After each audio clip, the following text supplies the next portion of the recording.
নজায় মতি কৃষ্ণ কি মতে তৰিবে ইটো কলিত দুৰ্গতি। দ্বাদশ স্কন্ধ ভাগৱত আৰম্ভণিতে কৈছে আমাৰ গুৰুজনাই যে পৰম দুৰ্জন কলি পাপৰ সাগৰ। কিহৰ সাগৰ? পাপৰ সাগৰ। বোলে পাপ নকৰংতায়াত নাহি একোজন, পাপ নষ্ট নহলে কৃষ্ণত নজায় মতি কিমতে কৰিবে এইটো কলিত দুৰ্গতি। গতিকে এই কলি যুগৰ মানুহবিলাকে পাপমতী। যেতিয়া ভগৱান কৃষ্ণ বৈকুণ্ঠলৈ যোৱাৰ সময়তে কলিয়ে কি কৰিলে? অধৰ্মৰ লগত মিত্ৰতা কৰিলে। কাৰ লগত মিত্ৰতা কৰিলে? অধৰ্মৰ লগত মিত্ৰতা। অধৰ্মৰ লগত মিত্ৰতা কৰি গ্ৰাম দেশ ৰাজ্য যিমান যি আছে, গ্ৰাম দেশ ৰাজ্য যিমান যি আছে নিজৰ কবলত লৈ গ'লে, নিজৰ আণ্ডাৰত লৈ। কলিৰ কবলত আপুনি মই সোমাই গ'ল। ৰাজত্বটো কাৰ বোলে? কলি। সেইকাৰণে ভাগৱতত কৈছে পৰম দুৰ্জন কলি পাপৰ সাগৰ, পাপ নকৰংতায়াত নাহি একোজন। পাপ নকৰা মানুহ এজনো নাই বোলে, পাপটো হ'ব। ইয়াত সন্ত মহন্ত গোসাঁই লাগিলে যিয়ে হওক বোলে কলিয়ে আহি কিনে তাৰ অকমান হলেও খুঁটিটো লৰাই দিব। ও হৰি কাৰণ কলিযুগ। ৰজা পৰীক্ষিত কোন আছিল? বোলে জেনেৰেল মানুহ নাছিল। ৰজা পৰীক্ষিত পৰম বৈষ্ণৱ আছিল, হয়নে? যিজন ৰজা পৰীক্ষিত বোলে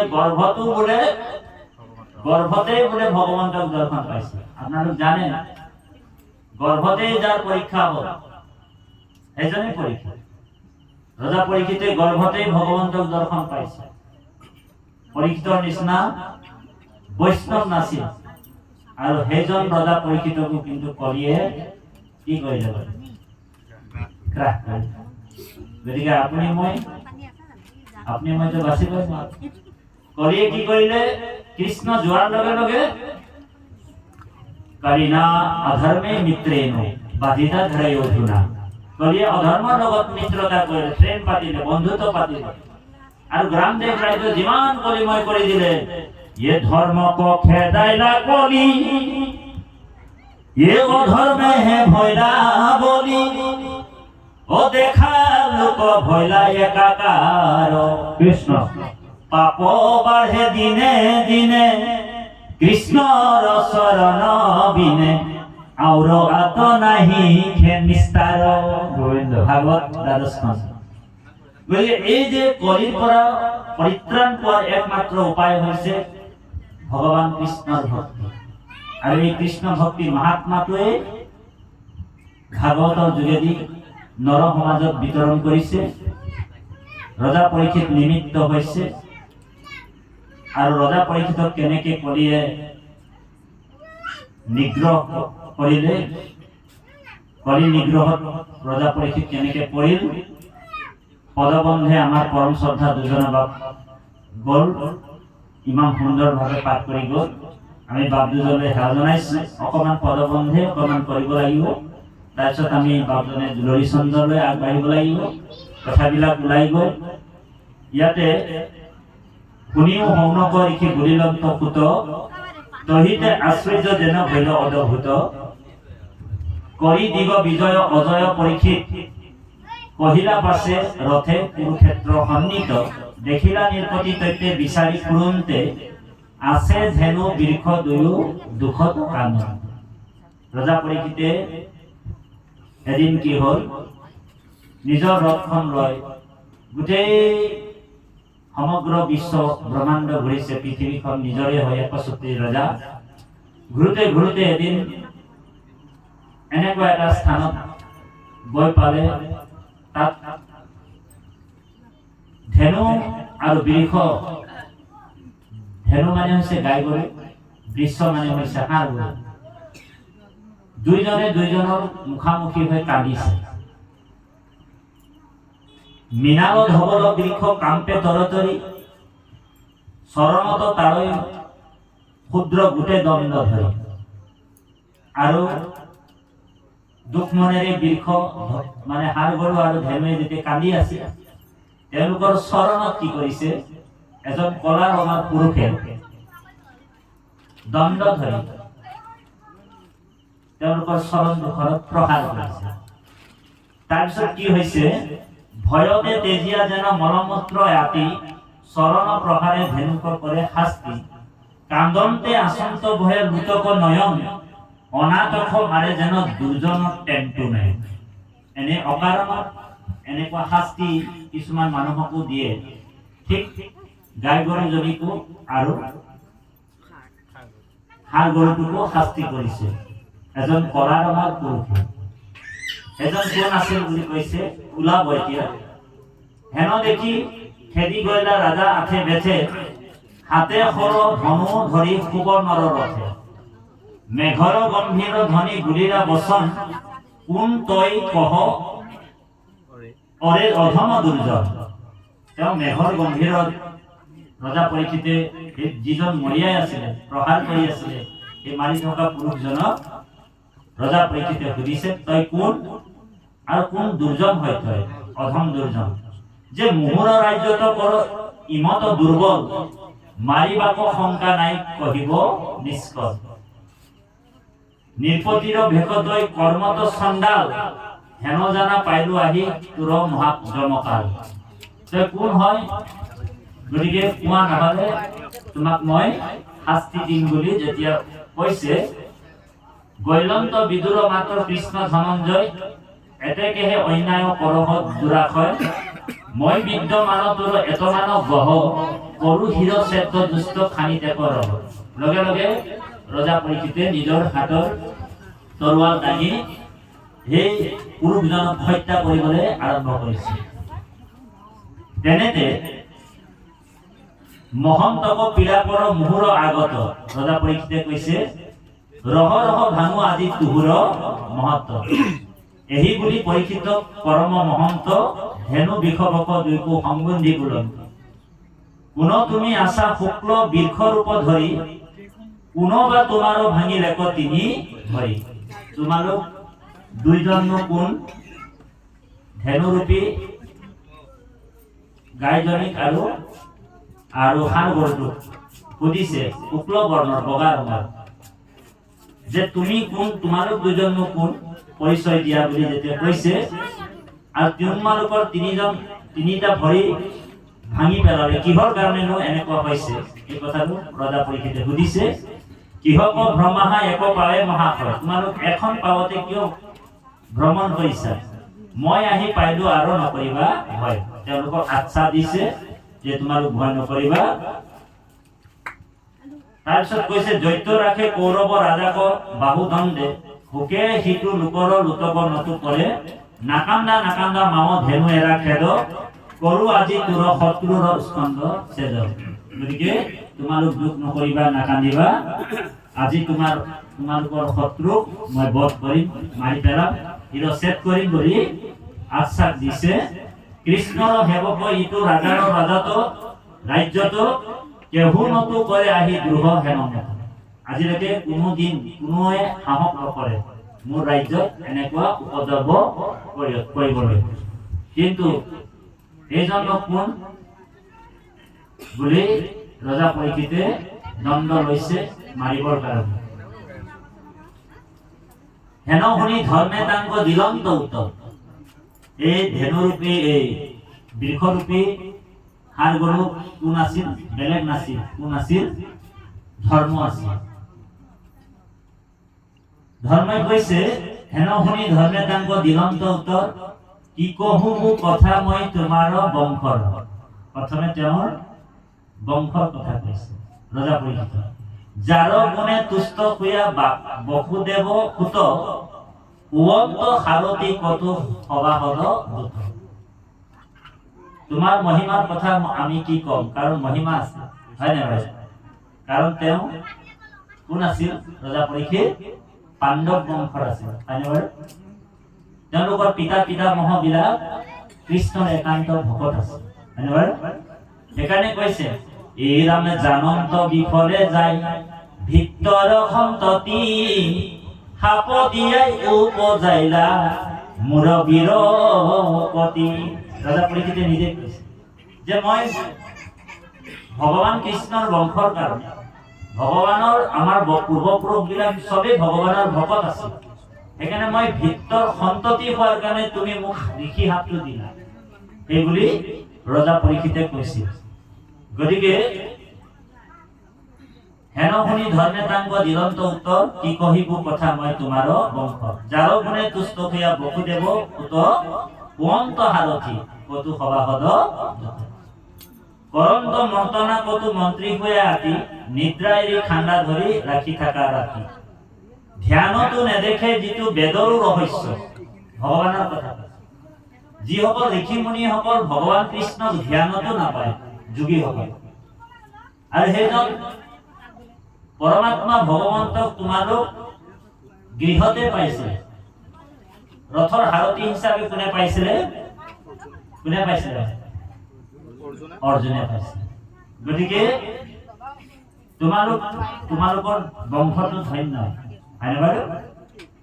ধ্যানতো নেদেখে যিটো বেদৰো ৰহস্য কৰিলন্ত তাহাঙ্ক পাণ্ডৱ বংশে বৈশ্য কি কহিব পাণ্ডৱৰ মহাগুণ বন যাক সেৱা কৰন্ত আপুনি নাৰায়ণ। ভগৱানে নিজেই বোলে সেৱক হিচাপে কাম কৰে, তাৰমানে ভগৱান হৈছে ভকত বৎসল। মহাপুৰুষ গুৰুজনে আমাৰ মহাপুৰুষ মাধৱদেৱে গুৰুজনাৰ প্ৰপন্ন শিষ্য মহাপুৰুষ মাধৱদেৱে ঢোকাত কৈছে আচলতে ভগৱান হৈছে ভকত বৎসল, জানে?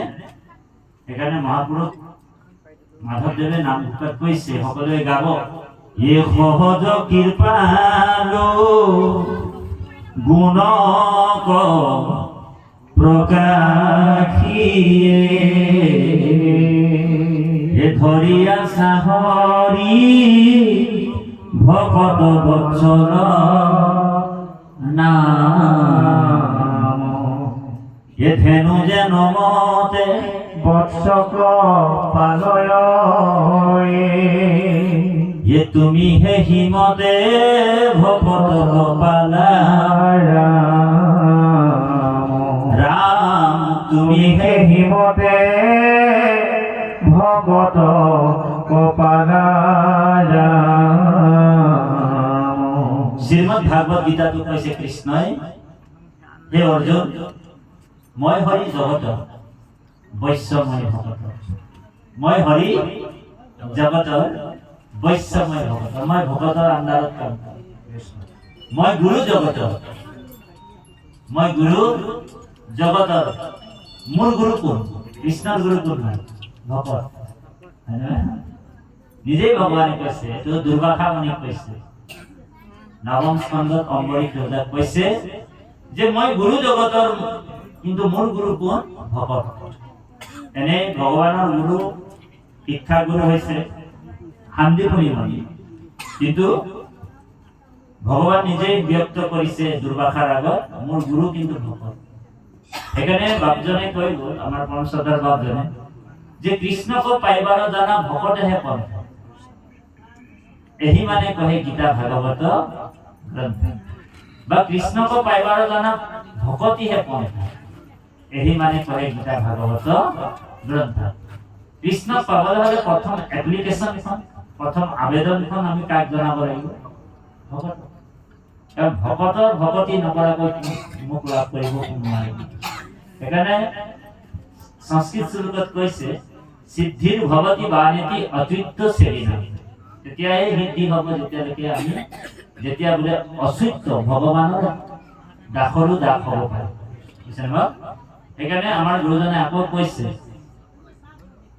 প্ৰপন্ন শিষ্য মহাপ্ৰভু মাধৱদেৱে কৈছে ये नुहु জানাই আমি সারি জাতি সারি আশ্রমি नुहु ইয়াতি ये नुहु ধর্মহীন দানব তীর্থগামী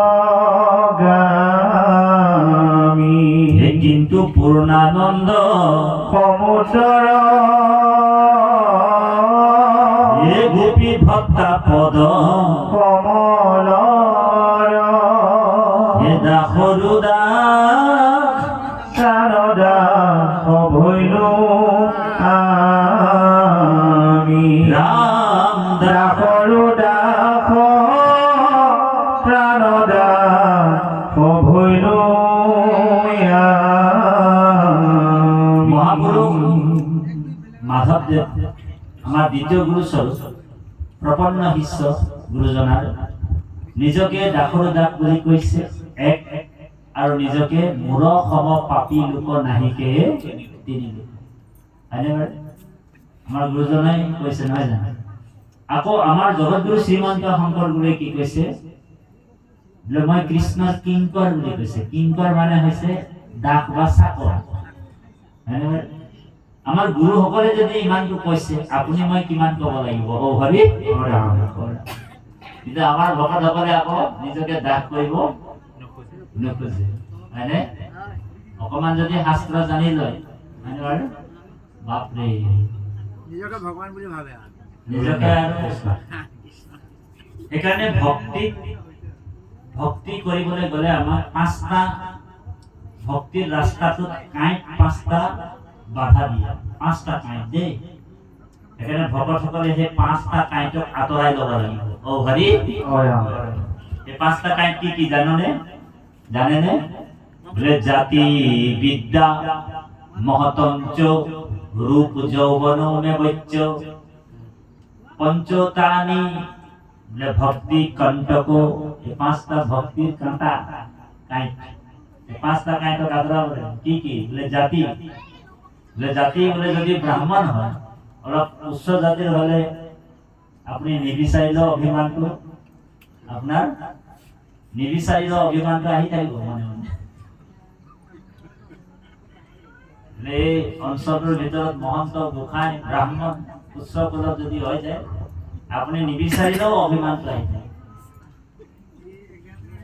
জাতি বিদ্যা যদি এই এৰিয়াটোৰ ভিতৰত অকমান PhD CSD ডিগ্ৰী থাকে কোৱালিফিকেশ্যনটো বেছি থাকে আপুনি নিবিচাৰিলেও বোলে অভিমানটো আহি যায় ন যে মই বোলে ইমান পঢ়া লিখা কৰা মানুহ মোৰ নিচিনা গুণী জ্ঞানী নাই মই বোলে কিয় আৰু এই আনপঢ় ব্যক্তিসকলৰ লগত লগ হম মোৰ অকমান কোৱালিফিকেশ্যনটো হাই আছে বুলি নিজে অভিমানটো আহি যায় জাতি বিদ্যা মহতঞ্চ তাৰমানে অকমান দানী মানি যদি ব্যক্তি হয় অকমান তেওঁৰ মানে যশস্যাটো বেছি থাকে অকমান গুণ গৰিমাবিলাক বেছি থাকে নিবিচাৰিলেও অহংকাৰটো লাগ লাগি যায় জাতি বিদ্যা মহতঞ্চ ৰূপ মানে দেখাত যদি ধুনীয়া হয় যেনেকে আমাৰ আইসকলক কৈছে বেয়া নাপায় আইসকল যদি অকমান বগী মগী হয় অকমান দেখিবলৈ ধুনীয়া হয় অকমান কলা কলিমণি আইৰ লগত বহিবলৈ ভাল নাপায় আঁতৰি থাকে চাব আপোনাৰ নিবিচাৰিলেও অভিমানটো আহি যায় সেইকাৰণে জাতি বিদ্যা মহতঞ্চ ৰূপ যৌবন আৰু যৌবনৰতো কথাই নাই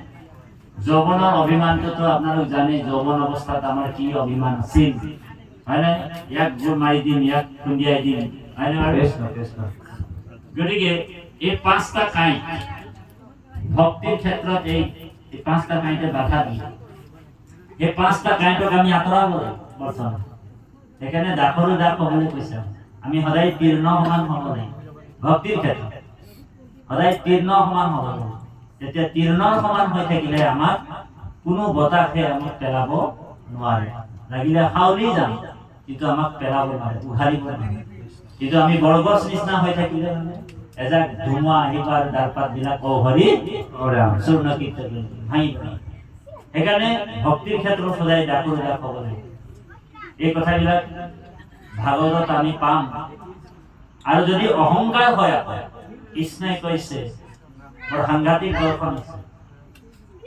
যে অহংকাৰ ব্যক্তিয়ে কেতিয়াও মোক দৰ্শন নাপায় যদি এজন বোলে ব্ৰহ্মাও হওক লাগিলে শিৱও হওক যদি অহংকাৰ হৈ থাকে ভকতৰ যেতিয়া অহংকাৰ হয় দেই ভগৱানে কৈছে বোলে ভকতৰ যেতিয়া অহংকাৰ হয় ভগৱানে কৈছে বোলে তাক মই অকমান সাৰ্জিকেল চিকিৎসা কৰি দিওঁ হৰি অসমীয়াত শৈল চিকিৎসা সেইকাৰণে ব্ৰহ্মা আৰু হৰৰ এবাৰ অহংকাৰ হৈছে ব্ৰহ্মাৰ অহংকাৰ হৈছিলে মই সৃষ্টিকৰ ব্ৰহ্মা ভগৱানৰ যিমান গৰু গুৰক্ষ দামৰীসকলক ব্ৰহ্মৰ লগত গৈ লুকুৱাই দিলে ব্ৰজধামৰ পৰা নি হয়নে চুৰি কৰি নি হয়নে ভগৱানে কি কৰিলে সংকল্পৰ যোগেদি চালে যে আৰে এইটো তো ব্ৰহ্মাৰ কাম বোলে মই অৱতাৰ হৈছো বুলি সি নাজানে নেকি বোলে বহুত আগততো মই তাক কৈছিলো কিন্তু সেই কথাটো তেওঁ পাহৰিছে চাগে গতিকে তেওঁ নিজকে ঈশ্বৰ বুলি ভাবি আছে তাক অকমান পানিশমেন্ট দিব লাগিব তেওঁ 1 বছৰ দিন লুকুৱাই ৰাখি দিলে ব্ৰহ্মাৰ ৰূপত গৰু গৰক্ষ ডামৰি যিমান আছিলে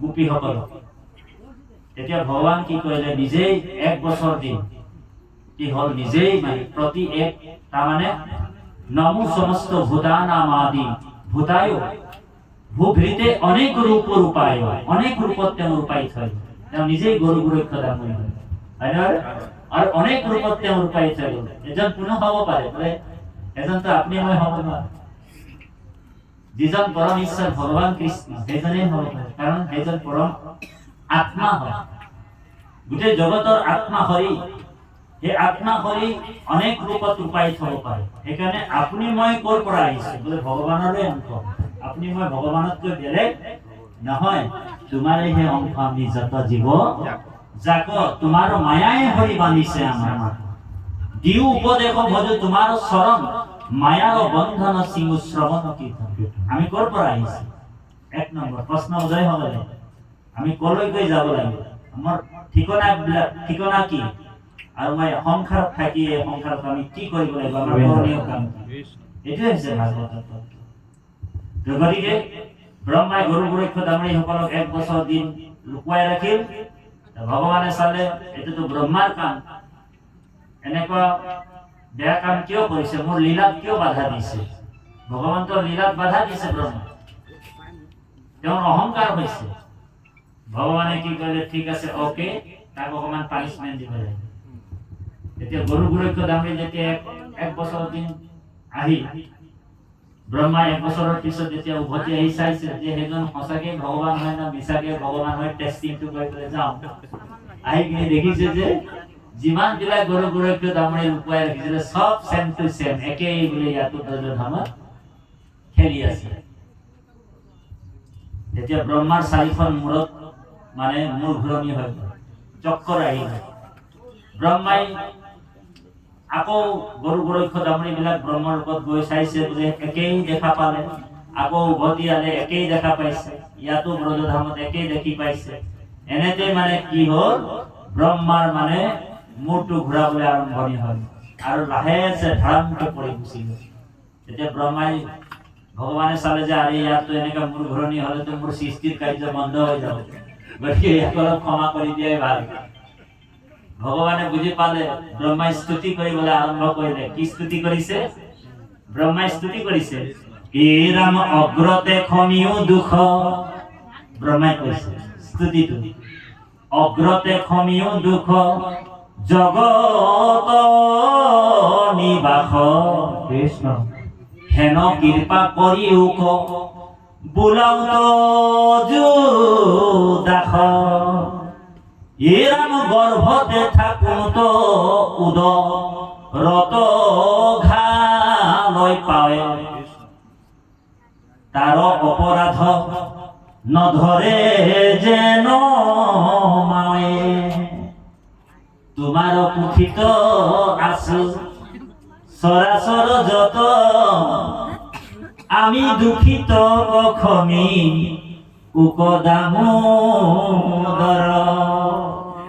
ব্ৰহ্মাই স্তুতি কৰিছে ব্ৰহ্মাই কৈছে যে গৰ্ভতে থাকুন তো উদৰতে ঘালৈ পালে তাৰো অপৰাধ নধৰে যেন মায়ে তোমাৰো কুঠিত আছো সৰাচৰ যত আমি দুখিতক ক্ষমিওক দাম হে দামী দামী যেনেকে বোলে গৰ্ভত শিশুটোৱে যেতিয়া গৰ্ভৱতী অৱস্থাত শিশুটো গৰ্ভত থাকে ইফালে ইফালে লঠিয়াই শিশুটো মাকে কিন্তু ভালহে পায় মাকে দুখ ধৰে নেকি বোলে মোৰ শিশুটো বোলে লঠিয়াইছে বোলে এনেকা কৰি খংটো নকৰে ঠিক ব্ৰহ্মাই কৈছে যে তোমাৰে আমি কুঠিত চৰাচৰ গোটেই বিশ্ব ব্ৰহ্মাণ্ড তোমাৰ গৰ্ভতে সোমাই আছে গতিকে আমাৰ দুখ গুণবিলাক তুমি ক্ষমা কৰি দিয়া প্ৰভু সেইবুলি ব্ৰহ্মাই যেতিয়া স্তুতি কৰিলে অকমান ভগৱন্ত ক্ৰোধান্বিত হ'ল ব্ৰহ্মাৰ ওচৰত কাৰণ লীলাত বাধা দিছেতো একেই দুখ কিন্তু ইন্দ্ৰও কৰিছিল। ইন্দ্ৰ মুখৰ বৰষুণৰ দ্বাৰা ইন্দ্ৰই কি কৰিলে ব্ৰজধামক মানে কষ্ট দিছিল। যদিও ইন্দ্ৰৰ দুখতকৈ কিন্তু ব্ৰহ্মাৰ দুখটো বেছি আছিল। কাৰণ ভগৱন্ত লীলাত কি কৰিলে তেওঁ বাধা দিলে। গোপীসকলৰ লগত ভগৱন্ত লীলা কৰি আছিল আৰু 1 বছৰ দিন তেওঁ গোপীসকলৰ পৰা আঁতৰাই দিলে।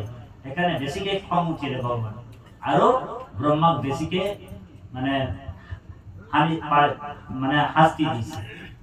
ব্ৰহ্মা বহুত দীঘলীয়া তপস্যা কৰিছে, মানে স্তুতি কৰিছে, তেতিয়াহে ভগৱান তুষ্ট হৈছে। কিন্তু ইন্দ্ৰই আকৌ যদিও দুখ আচৰণ কৰিছে, ইন্দ্ৰৰ দুখটো কিন্তু ইমান গধুৰ নাছিল। ইন্দ্ৰই ব্ৰজধামক মানে মুখৰ বৰষুণৰ দ্বাৰা আৱৰি পেলাই পানীত ডুবাই মৰাবলৈ বিচাৰিছিল সকলোকে, হয়নে? কিন্তু কি কৰিলে ভগৱানে? গোবৰ্ধন পৰ্বত উঠালে যেতিয়া যিমান গোপীসকল চাপ খাই আছিলে, 7 দিনলৈকে চাপ খাই আছিলে, ভগৱানে কৈছে আৰে মোৰ গোপীসকলক মই একেলগে পাইছো, ইমান ধুনীয়া, হয় না? এইটো ইন্দ্ৰই কৰি দিলে। এনেধৰণত একেলগে আমি চাপ খাই নাথাকোৱে। গতিকে এইটো লীলাত বোলে ভালে কাম কৰিছে ইন্দ্ৰই। সেইকাৰণে ইন্দ্ৰই ভগৱানক গোবিন্দ নাম দিছে। ইন্দ্ৰই বেছিকে গোবিন্দ নামটো পাইছে। গতিকে শিৱৰ এটা অভিমান হয়, বুজিছেনে? দেৱাদিদেৱ মহাদেৱৰো অভিমান। এবাৰ কি হ'ল, শিৱই মানে পাৰ্বতীক লৈ কিনি গ'ল চাবলৈ, হেৰি মোহিনী ৰূপটো মানে চাবলৈ পাৰ্বতীক লগত লৈ গ'ল, বুজিছেনে? আৰু শিৱই গৈ প্ৰথমে প্ৰাৰ্থনা কৰিছে, 8ম স্কন্ধ ভাগৱতত আছে, হে ৰাম নমো নমো মাধৱ বিধিৰ বিধিদাতা। কোনে কৰিছে প্ৰাৰ্থনাটো? দেৱাদিদেৱ মহাদেৱ।